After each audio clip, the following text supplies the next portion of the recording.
Our language forms the foundation on which we develop an understanding of the world around us. And the language we use is not a neutral mirror of that reality, but instead it profoundly shapes the way that we design it. We simplify to understand reality. We make choices in doing so, and then those choices shape the world that we create. Let me explain that through the example of a forest. We are looking here at the primeval forest, an intense complex ecosystem, a delicate balance of a high number of ever-changing feedback loops. And because of that, it serves multiple goals.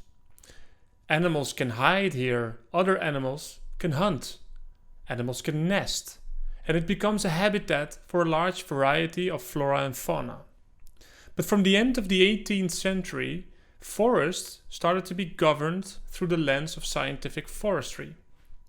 At that time, wood became a crucial building material, a crucial fuel, and a general resource. And wood production became the key goal to look at if we were managing a forest.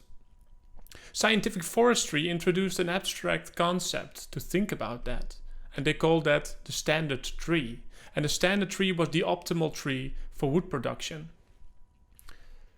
Because of this choice, forests slowly started to evolve into more and more efficient warehouses for wood production, what we would now call the production forest. The production forest basically are lines of standard trees, trees that are optimal for wood production.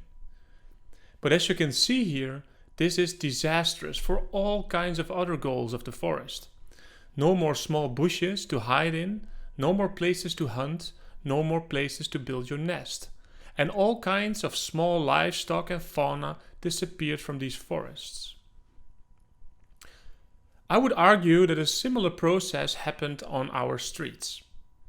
First, we had the primeval street, and it was conceptualized as the remaining space between buildings. It didn't belong to a specific discipline until the 1920s.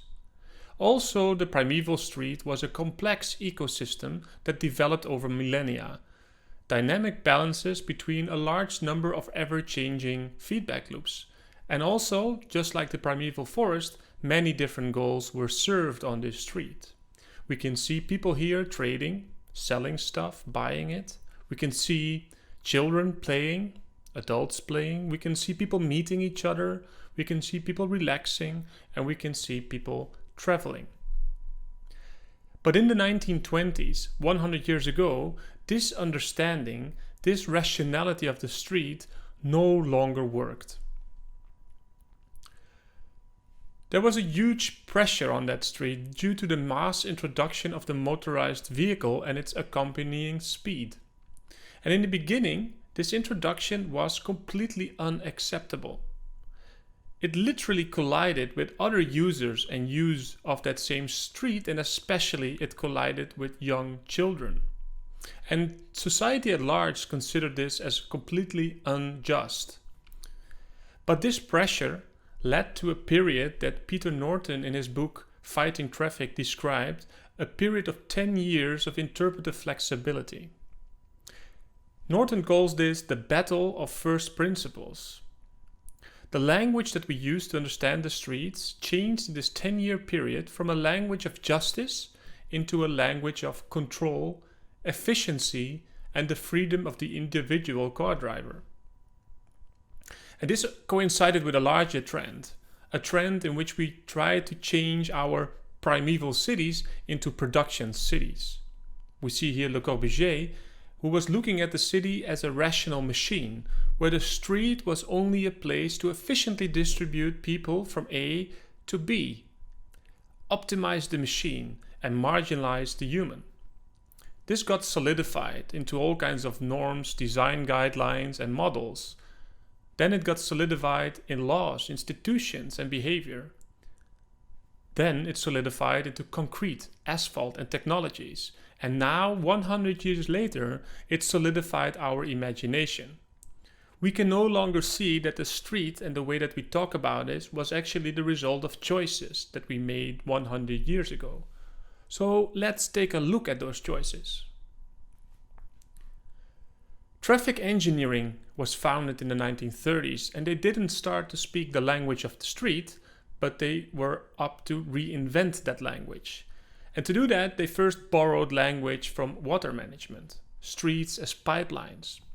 And then they borrowed from biology, the city as a body, traffic flow, traffic arteries and clogged streets, traffic infarcts, all kinds of words we still use to this day. Then they started to use from physics. We introduced the gravity model to traffic engineering and the idea of biomechanics. Cities and streets became machines. And then later on, we borrowed from economic language. And we started to see the human as a homo economicus. The homo economicus is the human as customer, an egoistic, calculating individual who maximizes his or her own utility. Traveling is a disutility. It's a derived demand.